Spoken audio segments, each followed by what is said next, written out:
My wife pretended to love me while draining me dry, then vanished with her affair partner. He's easy to trick, she smirked. I said nothing. Until karma brought her screaming to my door. You ever get that gut feeling that something's wrong? Even when everything on the surface looks fine. Like the lights are on. The house is warm. Dinner's cooking. But somewhere deep inside, your instincts are screaming that something's just off? That's how this all started. Looking back now, I know I should have seen the warning signs sooner. But Ivy always had a way of making me doubt myself. She could spin anything into sounding innocent, harmless. Make me feel like I was paranoid for even asking questions. My name's Carter. I'm 36, work in construction management, and I've been married to Ivy for almost 9 years. We met when I was subcontracting for a high-end housing development she was helping flip. She worked in real estate, handled the fancy side of things. I was the rough-around-the-edges guy with dirt on his boots and no idea what charcuterie meant.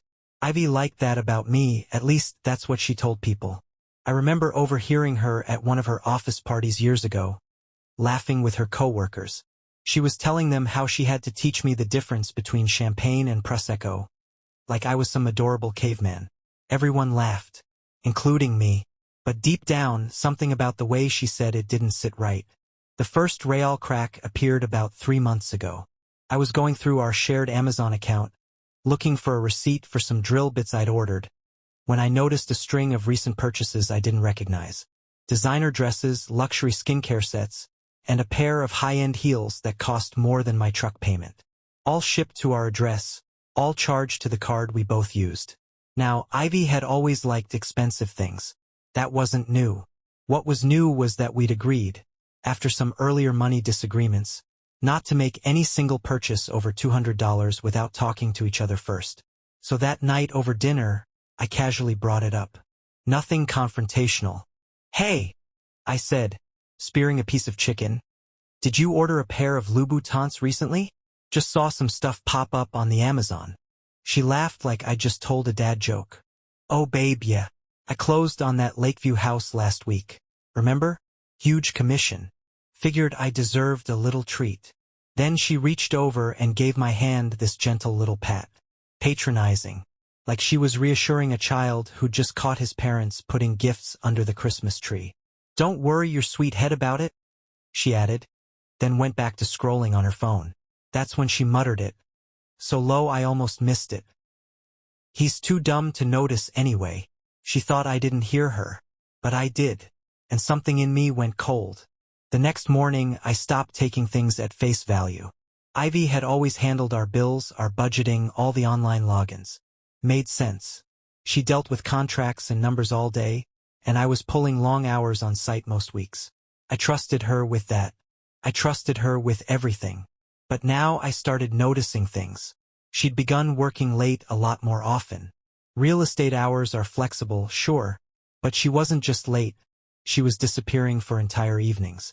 Her style changed too. Not just new clothes, but the way she wore them. Like she was always dressed for someone else. More perfume, fresh manicures, constantly glued to her phone. It had all the signs. But I wasn't ready to jump to conclusions. That's not me. I'm not the jealous or paranoid type. Not until I have facts. So I played dumb. I started asking her basic questions about our utilities. Where was our mortgage paid from again? Was the water bill on autopay?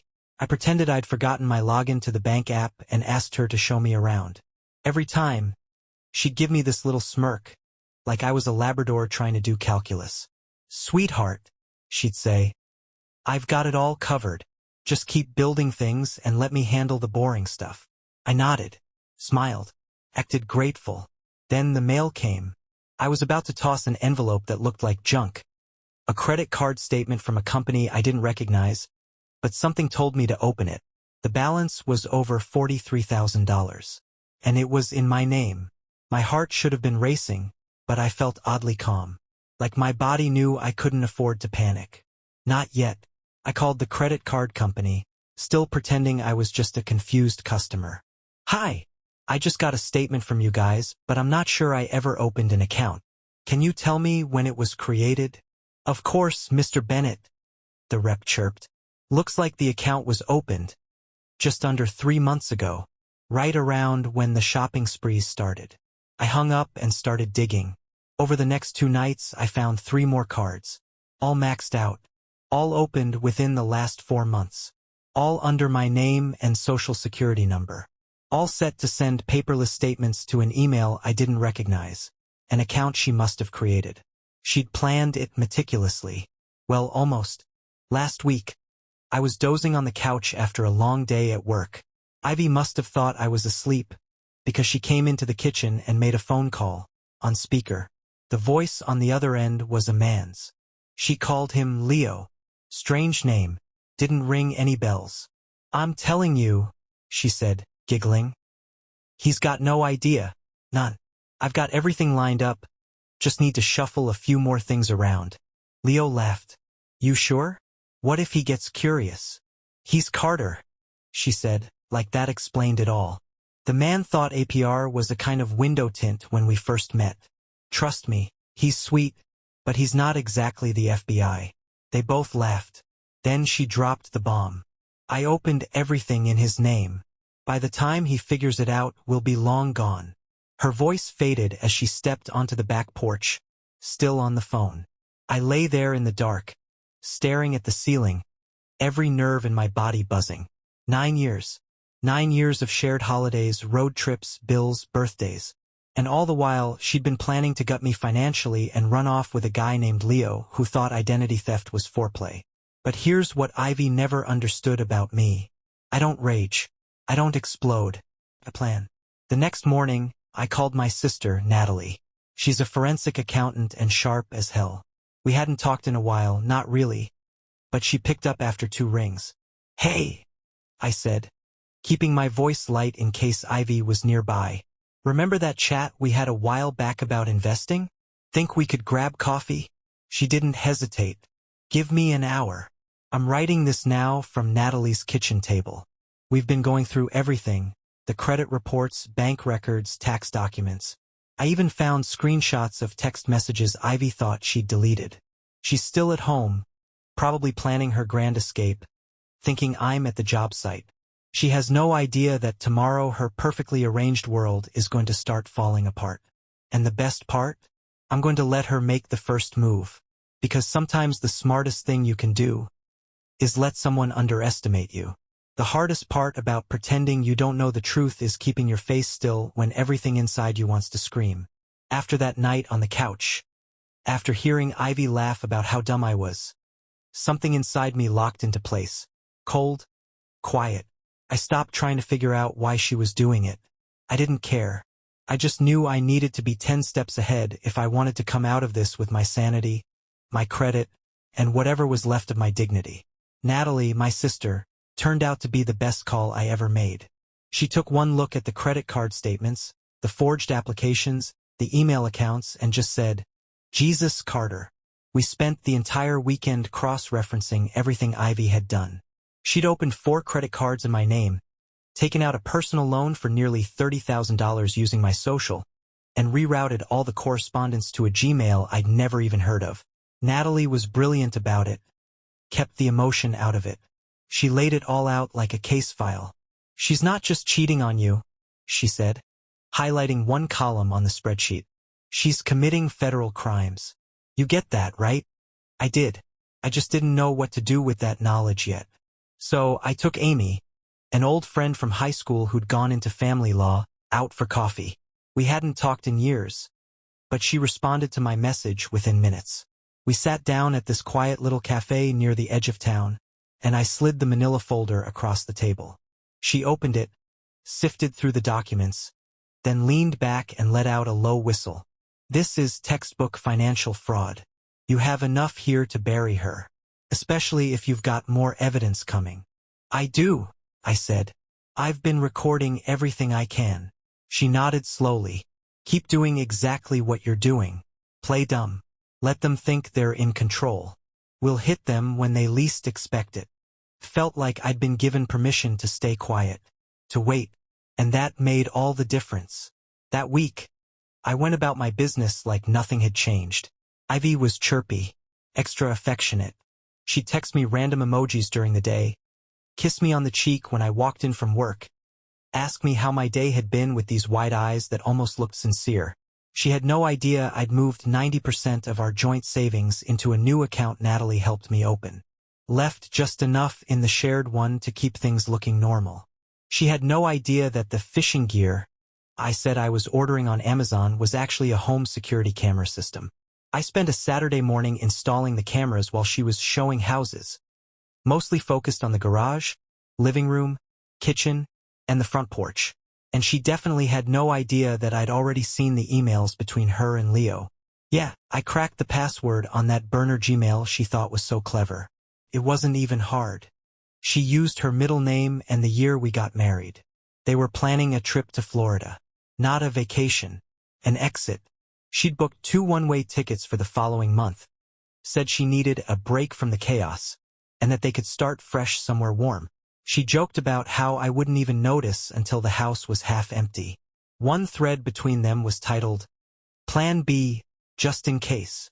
Inside were PDFs of fake lease agreements, fake invoices for real estate consulting, and a digital signature tool I recognized from when she'd had me sign mortgage stuff months back.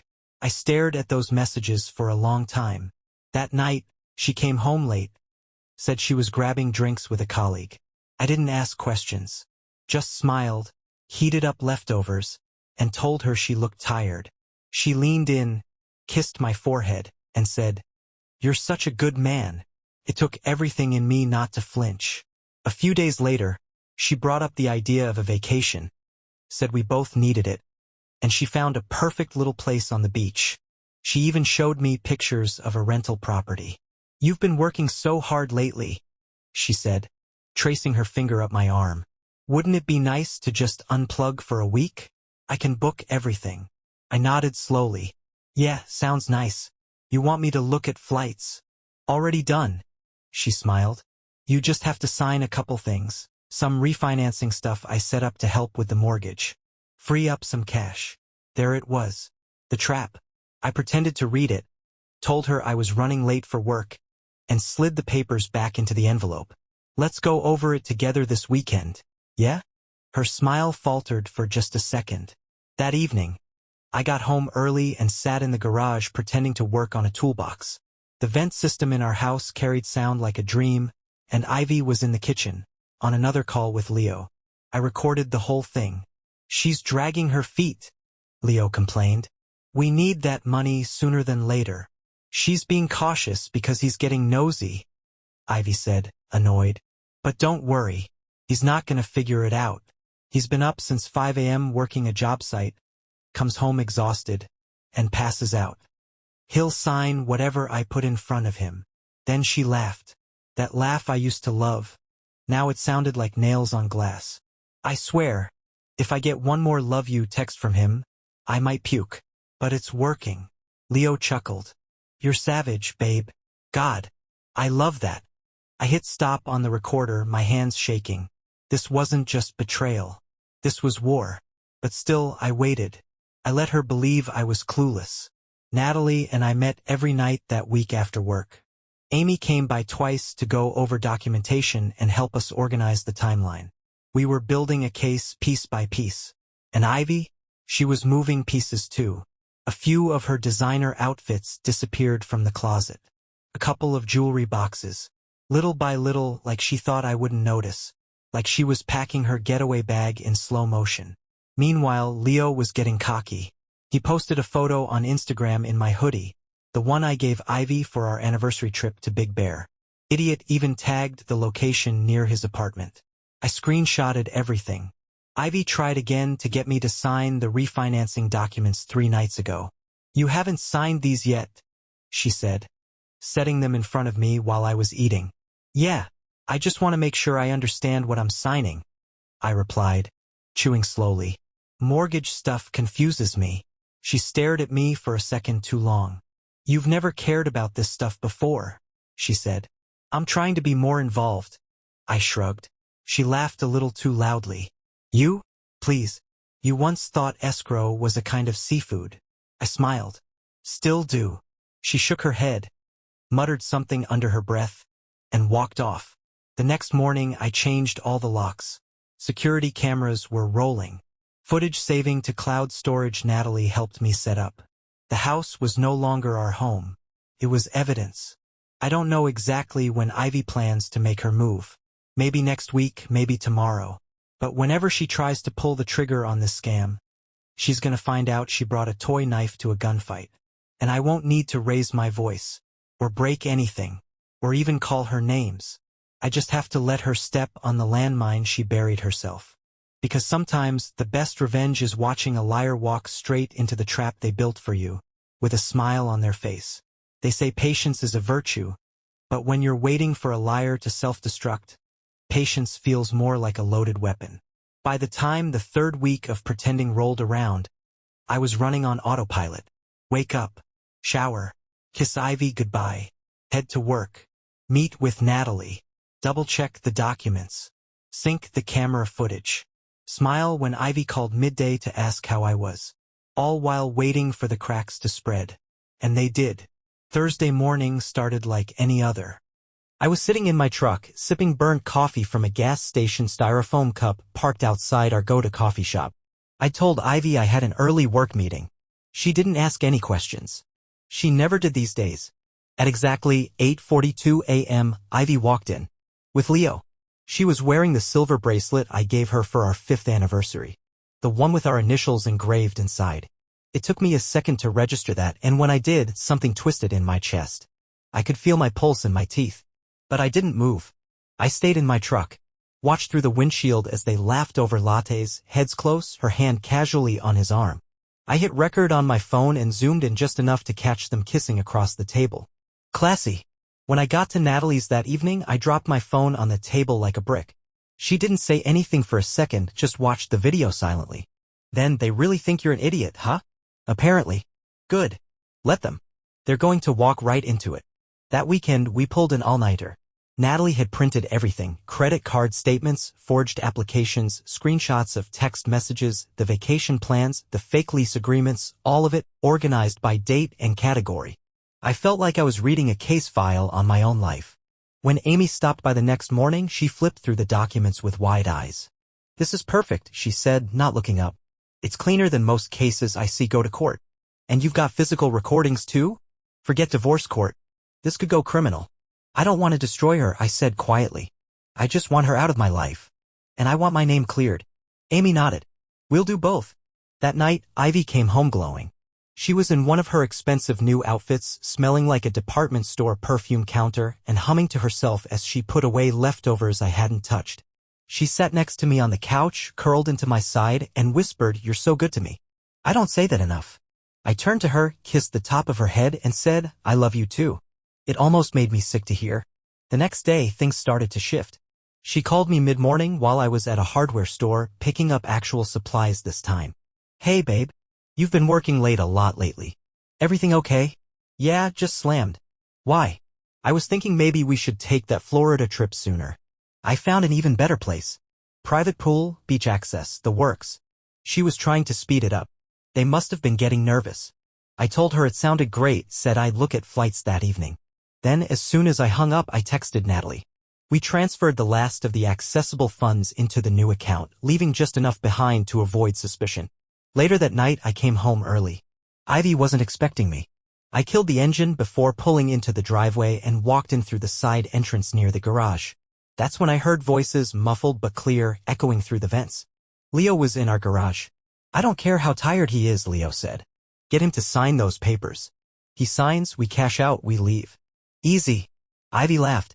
"He's such a sap. Still thinks we're going to Florida together.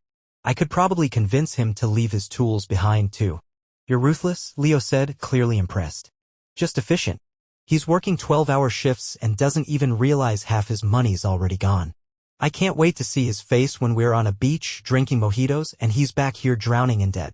I stood there in the dark, holding a wrench in my hand. Not because I wanted to use it, but because I needed something to keep from shaking. I didn't go in. I went around back, waited 5 minutes, then walked in the front door like I'd just gotten home from a long day. Ivy greeted me with a kiss and asked how my day was. I told her it was fine. The next morning, she left a stack of documents on the kitchen counter with a bright pink post-it that said, "Sign please," smiley face, in bubbly handwriting. It was the refinancing package. She'd included a cover sheet with vague summaries like reduces monthly payment and extra money for upgrades. No mention of the fact that signing it would put me on the hook for a $40,000 line of credit. I didn't sign. I took a photo of the documents instead, then carefully put them back exactly where they were. She asked me about them that evening. I just want to look at them with a clear head, I said. Long day at work. She forced a smile. Sure, babe. No rush. But I could tell she was starting to get antsy. She was losing control. That night, I lay in bed beside her, listening to her breathe while she scrolled on her phone. Probably texting Leo. Probably laughing about how dumb I was. I couldn't sleep. So I got up, went to the guest room, and started organizing the final file folders. Amy had a hearing date scheduled for the following week. She was going to serve Ivy with divorce papers along with a full accounting of the fraud. And I would be there. Not angry. Not broken. Prepared. 2 days later, I ran into Ivy's boss at Home Depot of all places. The guy looked like he'd seen a ghost. Carter, he said slowly, I didn't know you were still around. Still around? Well, Ivy said you guys had separated months ago. That you'd cheated. That you'd moved out. I blinked. She said what? He backpedaled fast. I didn't mean to stir anything. I just assumed she's been saying. Don't worry, I said. You didn't stir anything. You just clarified some things. Turns out Ivy had been telling everyone we were done long before I knew we were. Probably trying to get ahead of the story to paint herself as the victim. But small towns have long memories. And Natalie? She still played poker with the boss's wife. The very next week, Ivy lost 3 pending sales. Clients got spooked. One even left a scathing online review calling her untrustworthy. I didn't have to lift a finger. Just told the truth quietly, strategically to the right people. And now the dominoes were falling. Some people think karma's a myth. That bad people get away with whatever they want and never pay for what they've done. I used to believe that too. Until everything Ivy built on lies started crumbling, brick by brick, right in front of her, and all I had to do was watch. It started the morning the divorce papers were served. Amy had arranged for them to be delivered to Ivy's office right around 10 a.m. just in time for her weekly team meeting. According to a friend of mine who worked in the same building, she opened the envelope, read the first few lines, and turned pale. Then stormed out of the conference room without a word. The papers included everything: the forged credit card applications, the fraudulent loan documents, the audio recordings, the video of her and Leo making out in public while spending money from an account she didn't know I'd closed. It was all there. Neatly documented. Chronologically arranged. She never saw it coming. That afternoon, she blew up my phone with calls. 23 of them. I didn't answer a single one. Then came the texts. What is this? You blindsided me? After everything? This is so unfair, Carter. We can talk about this. Please don't do this. And finally, you're evil. I never thought you'd stoop this low. That one actually made me laugh. The next day, she showed up at the house. Screeched into the driveway in the Range Rover I used to pay the note on. Mascara streaked. Still wearing the gold necklace I bought her for Christmas 2 years ago. She was pacing across the front lawn like a storm cloud, yelling into her phone. When I stepped outside, coffee in hand, she turned on me like a vulture. You ruined everything, she screamed. You turned people against me, you. I didn't raise my voice. Didn't even interrupt. I just let her scream. Leo's project fell through, she snapped. Investors pulled out after word got around. You cost him everything. Oh, I said, sipping. I didn't realize I was the one defrauding banks and sleeping with married clients. That must have been someone else. She threw her hands in the air. You think this is justice? You think you're some hero? No, I said. I think I'm a guy who kept receipts. Just then, a black BMW pulled up, Leo's car, though now it was noticeably dirty and had a dent in the passenger door that hadn't been there before. He got out looking tired, stressed, and pissed. Carter, he growled, walking toward me, you think this is funny? You want to ruin our lives just because your marriage didn't work out? I blinked. You mean the marriage you helped destroy? Ivy told me you were a deadbeat. That you didn't care. That she was trapped. I smiled. And you believed her. That's on you. He stepped in closer. You better fix this. I didn't move. Just said, or what? He didn't have an answer. That's when Ivy turned on him. Right there on my lawn. You told me this was going to work, she snapped. You said we'd be in Miami by now. You said it. Leo spun on her. Don't blame me. You're the one who opened those accounts. You're the one who said he'd never notice. They were unraveling in real time. Across the street, Mrs. Donnelly, my retired neighbor, was standing on her porch, phone in hand, no doubt live-streaming the entire thing for her church group chat. I probably should have felt embarrassed. But instead, I felt relief. Because for the first time in months, the masks were off. There was no more pretending. No more fake smiles. Just two people who thought they were smarter than everyone else, burning in the fire they lit themselves. And me? I was already rebuilding. The judge moved quickly once Amy submitted the full report. Ivy's fraud wasn't just financial, it was criminal. She'd signed legal documents in my name, rerouted funds, and forged electronic applications. Amy called it identity theft with intent to defraud. By the time our first court appearance rolled around, Ivy looked like a different person. Gone were the fancy clothes and confident smile. She showed up in business casual and barely said a word. Leo didn't even come. Rumor had it his accounts were frozen and his business license was under review. Natalie, meanwhile, sat beside me the entire time. Organized, calm, supportive. The court ruled in my favor. Not only did I walk away from the marriage with my name legally cleared, I was awarded damages and restitution. Ivy was ordered to pay back the debts she racked up under my name, a sum that would probably take her years.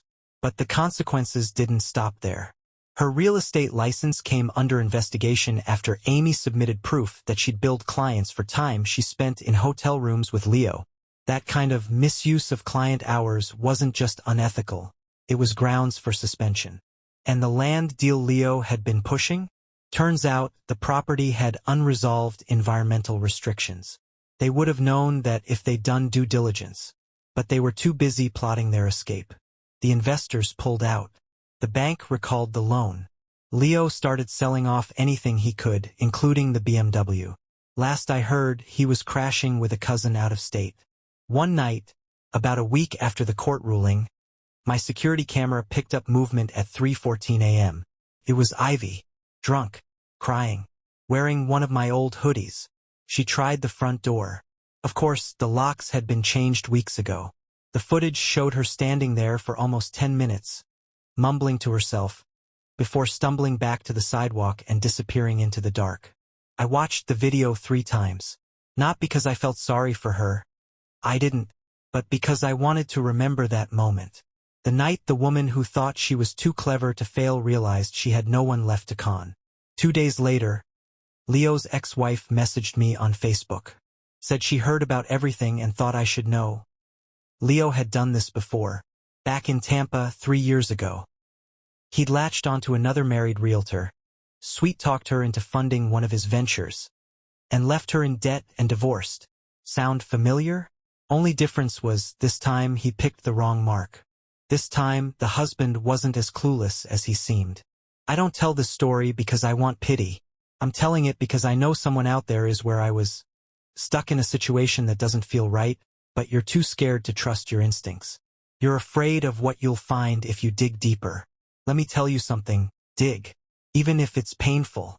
Even if it means facing the fact that the person you love is lying to you. Because the only thing worse than being betrayed is pretending you're not. As for me, life moved on. The house is quiet now. Peaceful. I went back to focusing on work, picked up some side projects, even joined a gym. I started seeing someone, slowly, carefully. And for the first time in years, I don't feel like I'm holding my breath in my own home. Sometimes, Ivy still drives by. She doesn't stop. Just rolls slowly past like she's checking to see if I've collapsed without her. Last week, I was outside washing my truck when I spotted her car. I waved, smiled. She sped off. The truth is, I don't hate her. Not anymore. I just don't care. And that's the real freedom. No revenge.